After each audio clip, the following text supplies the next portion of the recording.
So I have a pretty interesting connection with James Blake. 2018 was when I really started to get into music in general. It was when I first started watching Fantano, Sean C, which you could probably tell is where I get my inspiration from. But I promised myself to start finding new music in 2019. So every time Fantano would give an album a positive score, I would go and listen to it. And within the first month, James Blake's Assume Form popped up on his channel. Watched the review. It's like, okay, cool, I'll go listen to it. And was just blown away. That album was, I think, my second favorite album of the year next to Igor. And I immediately listened to all of James Blake's music. And now we're here 2.5 years later with his new album, Friends That Break Your Heart. I thought both of the two singles are perfect. I think he released Famous Last Words as a single. I decided to just wait until the album to listen to it. First song, Famous Last Words. What is that sound? I think James Blake's biggest strength is his ability to create this atmosphere. And his voice is just amazing.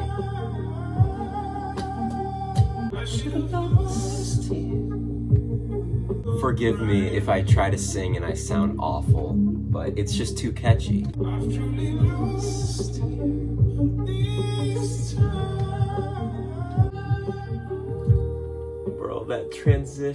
That transition is so good. I really like the line, "You're the last of my old things." It kind of shows that this person is like his rock to his past self. Maybe they go all the way back before he was even famous, so losing this person is like losing that part of his life. I wish I had time to...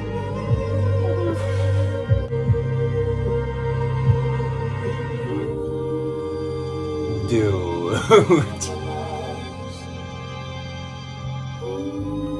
You can't do that. That's not fair. Wow. That was a single too. I could have listened to that weeks ago. Assume Form and the 3 singles on this album has shown that he has mastered his lane. Frank, Tyler, Kanye are just a few examples that have completely mastered their specific sound, but still aren't afraid to expand it. They're not locked in a box where some artists do the same thing every album. And sure, it sounds good, but once you hear one album, you've heard all the others. I'm gonna skip Life Is Not the Same. It's a perfect song, but I've already heard it. And the third song is Coming Back featuring SZA. Where's the SZA album? Where is it? I need it. Dude, that's stupid. Between my heart and my head. So I take it all, take it all, take it all. I didn't know his voice could go that high. Talking about people who can set a vibe.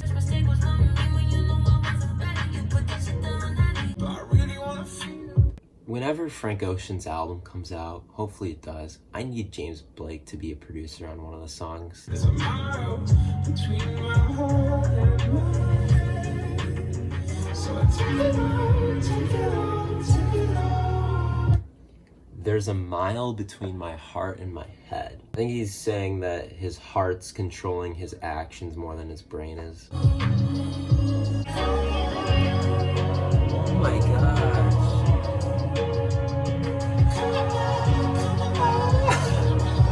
Kind of a strange song structure. The song doesn't really feel in control, and I think that reflects the way James Blake is feeling about this person. He can't control his actions, what he says or what he wants. And then SZA, it was hard for me to hear what she was saying, so I can't comment on any of that, but I thought she sounded great. Track number 5, Funeral. It's a bit of a tonal shift from the last song. You know I should live by the sea. I know this feeling too well. Dude. Going, don't give up.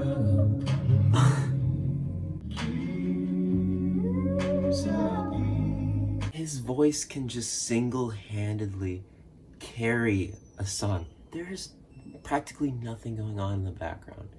He's keeping it so simple, and yet his voice is so grand and personable. I don't know if that makes sense, but you just feel like once you hear his voice, you're like this guy's cool. Like, I want to be friends with this guy. 'Cause I want the cake and I wanna eat it as well.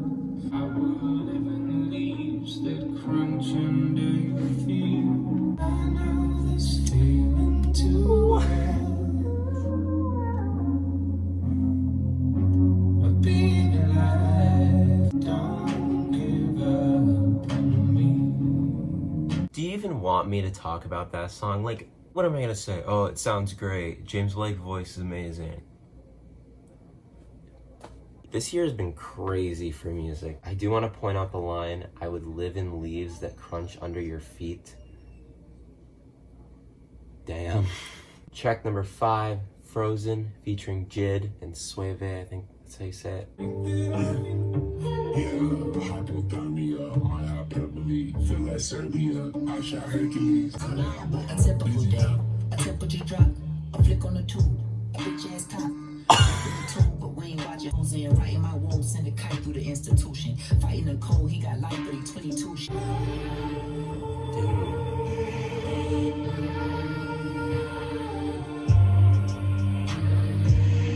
Bro, there's still half of this song left.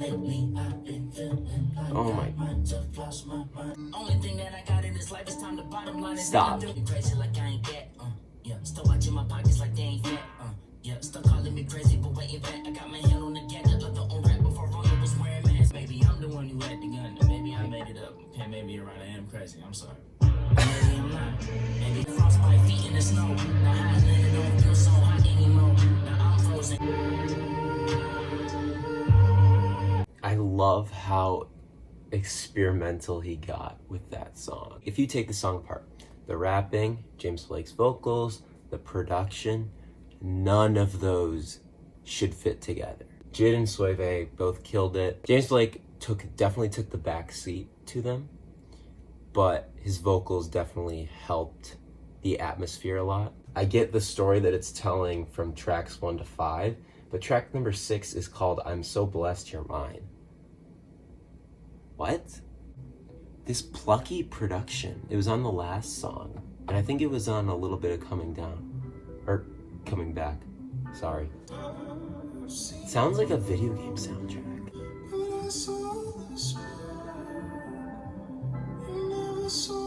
Dude.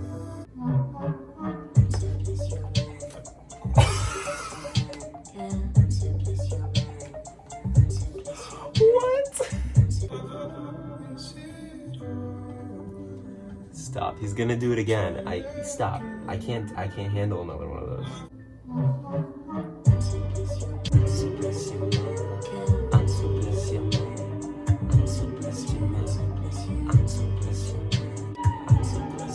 Stop.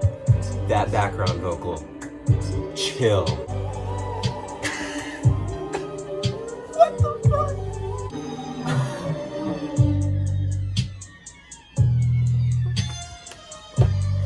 Stop. Stop. Stop.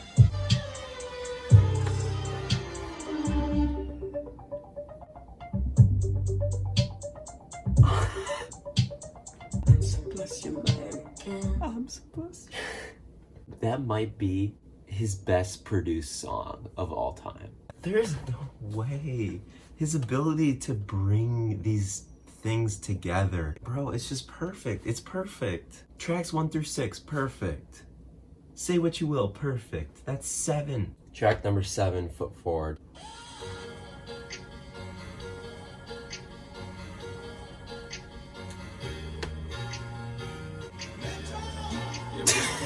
What? What? Put down the bars, James. Come on. What do you expect to have this? And a leash won't hold my neck. I'm a mess. What? Dude. You did not just say that on this production. Come on, this was a vibe, my guy. You did not have to say that. Unless I took that super dark. What do you expect? And it's okay. And I won't be replaced. The bitter of your taste. Dude, what? This is the saddest. Why is the production so so happy. Foot forward, foot forward, foot forward. I see TikTok written all over this song. That's not a diss on the song at all, but I could see some TikTok dances coming from this. I feel like he's going through the 5 stages of grief, because that was definitely like an acceptance song. That'd definitely be a good idea for an album concept. I don't think that's what he's doing here, because if he was, this would be the last song on the album. But I think each song so far has like fit into one of those 5 stages. Love the production.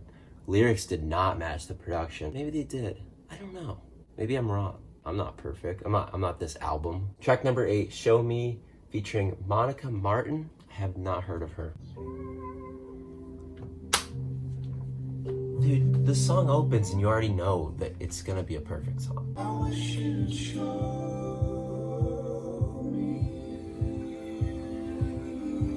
This album might be my album of the year. What is that production? What?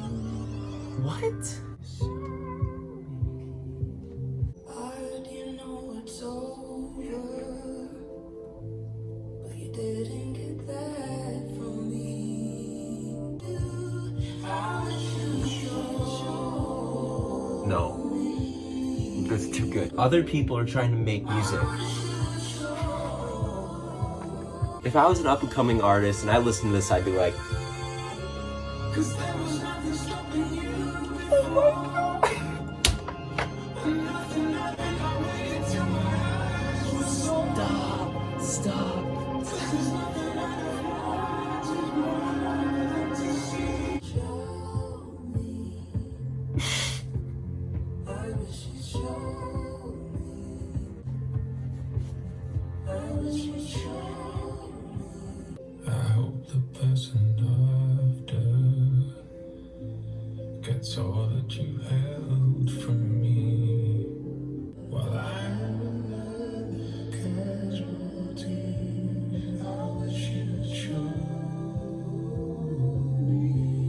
I wish you'd show me.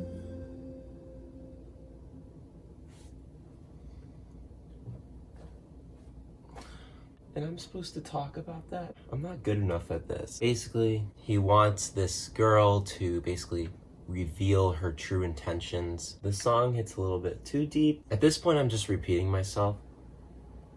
That song was perfect. Any of these songs could have been used as a single. Track number 10, Lost Angel Nights. I think that's probably a play on LA Nights.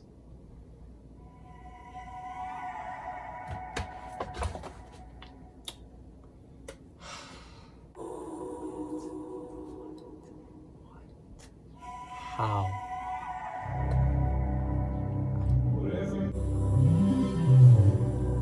Oh my god. Envious, no crime. Lost angel nights. I need a James Blake Weekend collaboration. This sounds like it could have fit on After Hours. Envious, no crime. Imagine The Weeknd and James Blake trading vocals. In my place. 1,000 invitations rose up. Place. In my place. Oh my god. I was just gonna say this song was great, but there just wasn't as much going on in the production as there were with the other songs, and then he decided to do that. It's gonna explode. Come on, come on.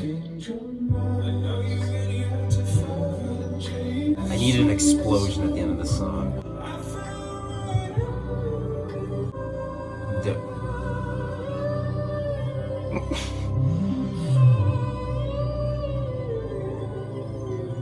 If that ends up being my least favorite song on this album, that tells you something. What would have pushed that song over the edge was just like an explosion at the end of that song, because there was a moment where I was sure it was gonna happen. And he's done that before. He does these slow build-up songs and then it just goes crazy. I thought that was gonna be that song. Track number 11, Friends That Break Your Heart. And I've pushed myself to be vulnerable.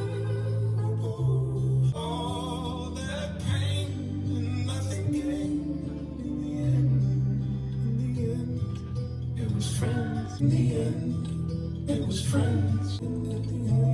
Stop. It was friends. In the end, it was friends.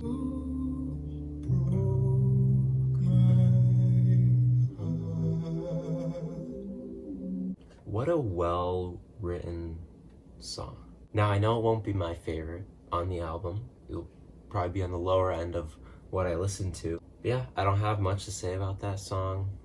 Great writing, great vocals, of course. Why do I even have to say that? You know that that's the case. Track number 12 is If I'm Insecure. I do want to say that there's not a song on this album that goes over 5 minutes. I think that was definitely a deliberate choice. Last song, If I'm Insecure. I'm so happy. How am I losing all this sleep? How's the signal so weak? But when you're with Yes. I feel like I'm embraced. And when you cry, I know that you can save me. Saving me from me. I don't really know what that means. And if I'm insecure, how have I been so sure that I'm gonna care for you?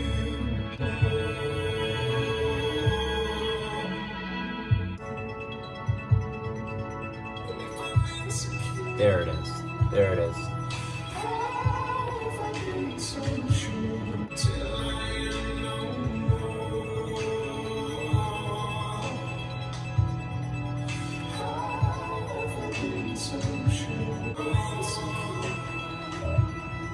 Oh my god, dude.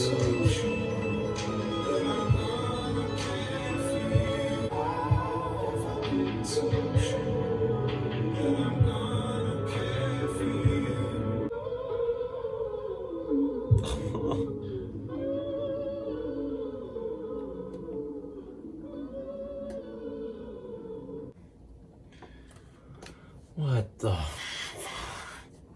I feel like that's gotta be better than Assume Form. I only have one complaint, and it's more of a nitpick. Tracks 10 and 11, and a little bit of the final track, has this really somber mood where James Blake has great writing, great vocals. He wants us to hear what he's saying, and so he's not throwing in these crazy background vocals, these crazy production bits. But really, like, I think that there's a balancing act between those two, and I think he did that really well from tracks 1 to 9, where you, for the most part, could hear what he was saying and still felt that emotion while having amazing production that really stood out as well. Whereas the last 3 songs, it was mostly just his voice, besides the amazing outro to If I'm Insecure. Especially Friends That Break Your Heart could have used an extra 30 seconds of like a crazy instrumental outro. That is my only complaint. He's not scared to do different things. I love it. Honestly, off the first listen, I think every song on here is pretty much perfect, except for potentially Friends That Break Your Heart. I can't wait to just listen to this album again. It's gonna be one that's will grow on me as time goes on. Also, shout out to this album cover. Well, I think that's it for me. I'm very excited to see where James Blake continues to go. I think he's on a crazy hot streak right now. I hope he continues. I hope he's doing well. Adios.